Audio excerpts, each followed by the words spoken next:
और वहाँ आगे जाकर जो बड़ी पोस्ट पर चलेगी, लड़का हो के लड़की, वो चले जाने के बाद में वो विचार करेगा मेरे समाज ने मेरा सपोर्ट किया इसीलिए मैं ये पोस्ट पर आई हूँ। तो वो ये आपने समाज के ये एक बच्चे को आगे बढ़ाया तो वो 10-20 और बच्चों को आगे ले जाने का विचार करेगा। इसी तरह आप समाज के अंदर परिवर्तन करो। जो फालतू का खर्च है कि कोई मृत्यु पूछ है कि ये तो लगभग हर जगह बंद हो रहा है, होता जा रहा है, करना ही चाहिए। समय के अनुसार जो चलना ही चाहिए। समय की मांग है कि आप पूर्व की ओर जाओ ना, आप पश्चिम की ओर जाओगे तो कुछ आता नहीं आएगा। समय के अनुसार चलो। वैसे और युवा साथियों को मैं कहना चाहता हूँ, युवा साथी अभी तो जो पढ़े लिखे वो व्हाट्सएप हमेशा मशगूल रहते हैं, बहुत बिजी रहते हैं, तो व्हाट्सएप पर भी ये कैसा कमेंट करना चाहिए ये भी उनको पता नहीं है। कोई तो ऐसे बैठे बिना सोचे समझे, क्योंकि ये कोई 15 के 20 साल के 25 साल के सब युवा, उनको अनुभव तो होता नहीं, उनको कभी ठोकर लगी हुई होती नहीं, इसीलिए उनको लगता है कि ये कमेंट आया तो मैं ऐसा जवाब दे दूं, उनसे कि नुकसान होता है या फायदा, ये तो ढूंढते भी, विचार भी नहीं करते और समाज के अंदर बिखराव पैदा कर सकते। तो ये विखराव वाली कमेंट कभी समाज के अंदर मत डालना, ग्रुपों के अंदर मत डालना। समाज में एकता बनी रहे, समाज मजबूत बनता जाए, समाज के अंदर सभी मिलकर एक होकर काम करे, ऐसा ही कमेंट आपको डालना चाहिए। पर ऐसा अनुभव युवा साथियों के पास में होता नहीं, इसे डाल नहीं सकते। तो भी कोई ऐसा ना समझ में डाल देता है तो उनको नजरअंदाज कर देना चाहिए, उनको तुल नहीं देना चाहिए। और वैसे देखता हूँ युवा साथियों, आप कहते हैं कि हमारे जो परिवार है, हमारे समाज है, ये हमारा बंधन है, ऐसा भी कोई कहते हैं। मैं कहता हूं कि एक भी दृष्टांत देता हूं कि एक गुरु और शिष्य दोनों बैठे थे, तो शिष्य ने पूछ लिया कि गुरुजी ये जिंदगी की ऊंचाई कैसे बनी रहती है, ऊंचे आप कैसे उठ सकते हो और कैसे बनी रहती है ठेठ तक। तब गुरुजी शिष्य को ले जाकर एक पतंग लाई और पतंग उड़ाने लगे आकाश में। जब आकाश में पतंग उड़ाई, दोरा जो जो जो जो छोड़ता गया वो आकाश में ऊंचे ऊंचे उड़ती रही। तो चेले ने कहा, अरे गुरुजी ये धागा है, ये दोरा उनको पकड़ कर रखता है, उनको ऊंचे नहीं जाने देता, उनको छोड़ दिया हो, तोड़ दिया है तो ये पतंग आकाश में ऊंचे उड़ जाए। तो गुरुजी ने फट के वो धागा तोड़ दिया। ठीक है, थोड़ी देर में तो पतंग थोड़ी तो ऊंची हुई, फिर वो पतंग टूट कर नीचे कहीं जाकर गिरी, कोई जगह पर कहीं कि क्या पता कहाँ जाकर गिरी। जब गुरुजी ने कहा कि ये धागे से बंधी हुई थी तब तक उनकी ऊंचाई अस्थिर बनी रही थी, ये धागा तोड़ दिया तो एक क्या पता कहाँ जाकर गिर गई, उनका पता ही नहीं पड़ा। इसी तरह समाज के अंदर आप सोचो, आपका माँ बाप, आपका परिवार, आपका भाई, आपका समाज, ये आपको ऐसा, आपका गुरु, ये आपको ऐसा लगता है कि ये बंधन है, ये धागे जैसा है, तो उनको छोड़कर हम अकेले ऊंचाई में चले जाएंगे, कभी जाने वाले नहीं आप। जो अकेले दौड़ने लगे, उनके बंधन में, उनके सलाह के अनुसार आप काम करोगे, तभी आपकी ऊंचाइयां ठेठ तक बनी रहेगी। बाकी ऊंचाइयां बनी रहनी बहुत मुश्किल मामला है। तो युवा साथियों, हमेशा समाज के अंदर भी रहना है, अपने माँ बाप की भी सेवा करनी है, अपने गुरु और परिवार को भी साथ में लेकर चलना है, और उनके साथ में रहकर ये उस धागे को तोड़ना नहीं है, उस धागे के अंदर रहकर आपकी ऊंचाई प्राप्त करनी है, ताकि वो ऊंचाई पीढ़ियों तक चलती रहे। नहीं तो पतंग जैसा आपका जो है, आपका ये आप पतंग जैसा बन जाओगे तो कुछ फायदा होने वाला नहीं है। धागा तोड़ दिया तो पतंग कहीं जा गिरी है, इसी तरह आप भी कहीं जाकर गिर जाओगे, कोई संभालने वाला नहीं मिलेगा। तो युवा साथियों को भी ध्यान रखना चाहिए, और जो आपने अभी जो अपने जो क्या कर रहे हो, और बाबा साहब ने क्या रास्ता बताया, वो रास्ता आपको पकड़ना पड़ेगा। जो बाबा साहब का रास्ता आपने नहीं पकड़ा, तब तक आप समझ लो कि अभी तक अपने पास में कोई ज्ञान नहीं है। बाबा साहब ने सब लगभग सभी धर्मों का ग्रंथ पढ़ लिया था, सभी धर्मों का जो गीता है कि कुरान है कि बाइबल है कि जो को सभी को पढ़ लिया था। पढ़ने के बाद में उन्होंने सोचा था कि सभी धर्मों के अंदर कहीं कहीं विसंगतियां है, कुछ न कुछ त्रुटियां है। तो ये धर्म ठीक है, मैं ये धर्म ऊपर नहीं जाता, आप जो जैसा करता है वो ठीक है, पर बाबा साहब ने कहा था शिक्षित बनो, संगठित रहो और संघर्ष करो। बाबा साहब ने कहा एक तो शिक्षित, पहला मंत्र दिया है कि शिक्षित बनो। तो आपने अगर जो शिक्षित नहीं बनेंगे, अभी ये टाइम में आप अभी आपके लिए स्वतंत्रता प्राप्त हुई है, इस स्वतंत्रता पे आप अपने बच्चों को नहीं पढ़ाओ तो कुछ नहीं कर पाओगे। शिक्षित बनना बहुत जरूरी है, और संगठित रहना। धीरे धीरे शिक्षित बनते जा रहे, शिक्षा का स्तर धीरे धीरे बढ़ रहा है, पर संगठित आप नहीं रहते हो। संगठित रहना बहुत मुश्किल मामला हो गया है, क्योंकि आप आपस में बैठते हो, चर्चा विचार ना करते हो। यहाँ सभी पधारे हैं, यहाँ जो मीटिंग करते करते जो कोई ऐसी बात आती तो आपस में लड़ झगड़ कर फिर बिखर जाते, तो समाज का कोई सही निर्णय नहीं ले सकते। तो संगठित रहना बहुत जरूरी है। जो आप संगठित नहीं रहोगे तो आपके लिए कोई काम मुमकिन नहीं है, नामुमकिन ही है। अरे आप कहीं भी सरकार में जाओ भी तो आपके पास में संगठन होगा तो सरकार आपके पास में आएगी। कोई काम के लिए सरकार के पास जाने की जरूरत नहीं पड़ेगी। और जो आप संगठित नहीं होगे, एक एक जाकर करोगे कोई काम के लिए, तो वो सरकार कोई सुनने वाली नहीं है। आपस में भी आप संगठित रहोगे तभी काम होगा। तो मैं एक संगठित रहने के लिए अपने जो टांग खिंचाई वाला जो बात है, वो टांग खिंचाई एक दृष्टांत देकर मैं बात में पूरी करूँ, क्योंकि यहाँ सभी विराजमान लोग हैं, यहाँ जो गंगा प्रसादी के लिए सभी पधारे हैं, ये बाहर से आए हैं, और यहाँ जो गंगा जो जल पवित्र है, जो जल उनको भी वितरण करना है। तो आपको जो आपके जो ये कार्यक्रम के अंदर ज़्यादा समय न लेता, थोड़ा ही मामूली एक दृष्टांत देगा, उस जो मेरी बात को पूरा करूंगा। तो आप ये बात तो बहुत कहने की जो कोई सज्जन व्यक्ति निकला, सज्जन व्यक्ति ने देखा कि ये टोकरी के अंदर जो केकड़े पड़े ये तो बाहर निकल रहे हैं, बाहर निकलने के बाद में चले जाएंगे पानी के अंदर। तो ये मछुआरे ने जो मेहनत की है, ये मेहनत की कोई फल तो नहीं मिलेगा। जाकर मछुआरे को बात की, अरे भाई तू इधर बैठा है नहीं, केकड़े तो चले जाएंगे अंदर से निकल कर। तो मछुआरा कहता है उनका स्वभाव मैं जानता हूँ, ये कभी जाने वाले नहीं है। तो कैसे, चलो मैं बताता हूँ। एक केकड़ा एक टोकरी में से बाहर निकलने की कोशिश कर रहा है, तो दूसरा नीचे वाला केकड़ा है वो टांग पकड़ के नीचे पटकता है, और तो दूसरा केकड़ा ऊपर आने की कोशिश करता है, तो दूसरा केकड़ा भी दूसरा केकड़ा भी ये टांग पकड़ के नीचे पटकता है। तो ये मछुआरा कहता है कि जब तक एक से ज्यादा केकड़े उनके अंदर होगा तब तक ये बाहर निकलने वाला है ही नहीं। इसी तरह अपने समाज के अंदर भी वही हो रहा है। एक दूसरे की टोंग खिंचाई करते हैं। आप कोई आपके अंदर से बाहर निकलकर कोई अच्छा आर्थिक रीते को कोई काम धंधे में को कोई पढ़ाई में आगे निकलने की कोशिश करते हैं तो पीछे वाले टोंग खींचते हैं और उनको भी अपने जैसा बना देते हैं। तो मेरे कहने का मतलब यही है कि आप टोंग कैसा बंद करो और हाथ कैसा ही करो। आप हाथ को पकड़ो, एक दूसरे को हाथ के पकड़कर आप हाथ पकड़ के खींचो, ऊपर उठाओ, ताकि आपका सुधार होगा, परिवर्तन होगा। और जो समय हो तो मैं एक दूसरा एक बात कर लूं, नहीं तो आपको जल्दी है तो क्या है कि वही सभी लोगों को संभालना तो पड़ेगा, पर ये उन लोगों ने। चलो एक दृष्टांत दे के फिर पूरा करता हूँ, युवा साथियों के लिए मैं करता हूँ।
भेज बंदोना उन पानी रे माथे भेज बंदोना भाई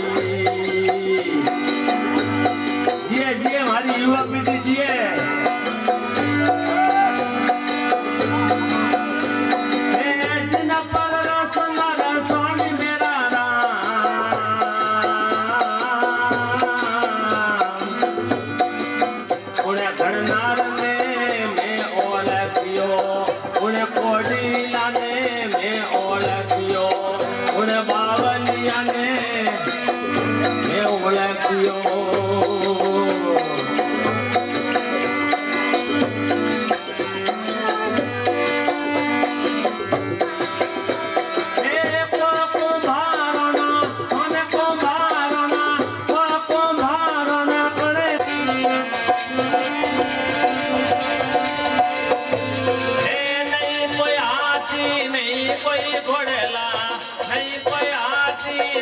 कोई घोड़ेला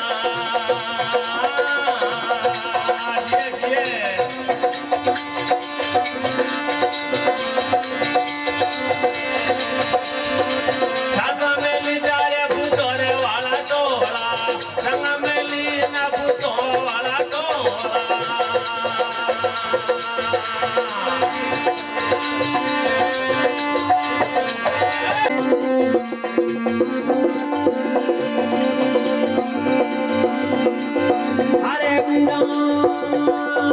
माया है महादेवरी न्यारी माया तो महादेवरी न्यारी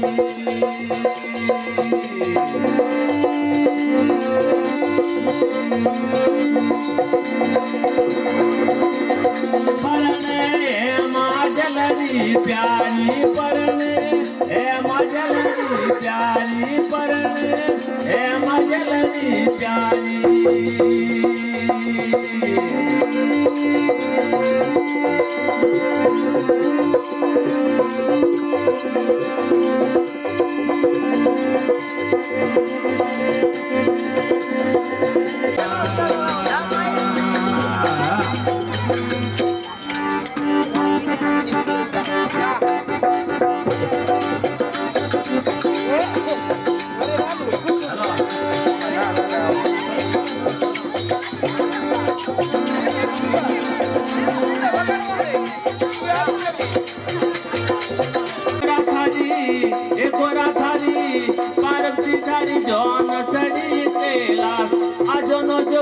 आयो परने माने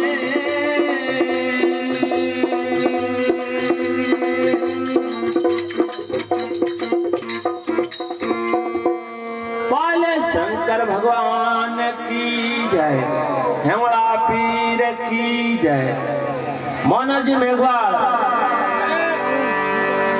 पोंबाजी राणा ने कई बात बतावे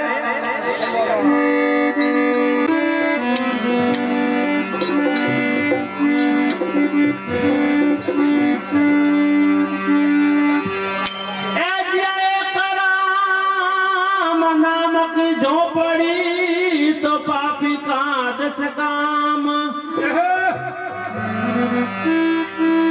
उन्हें गाँव मत भेजियो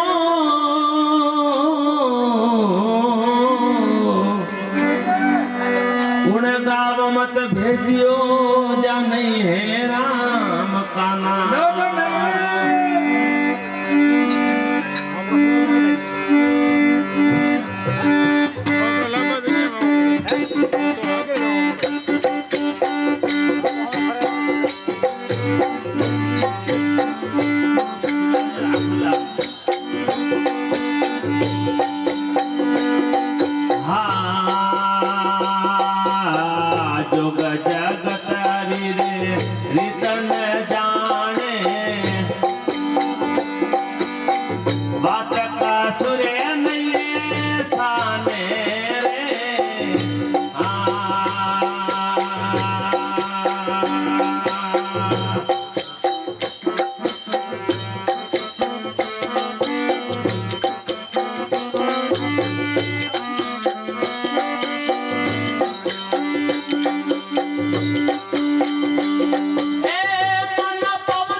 सी ज्योति तू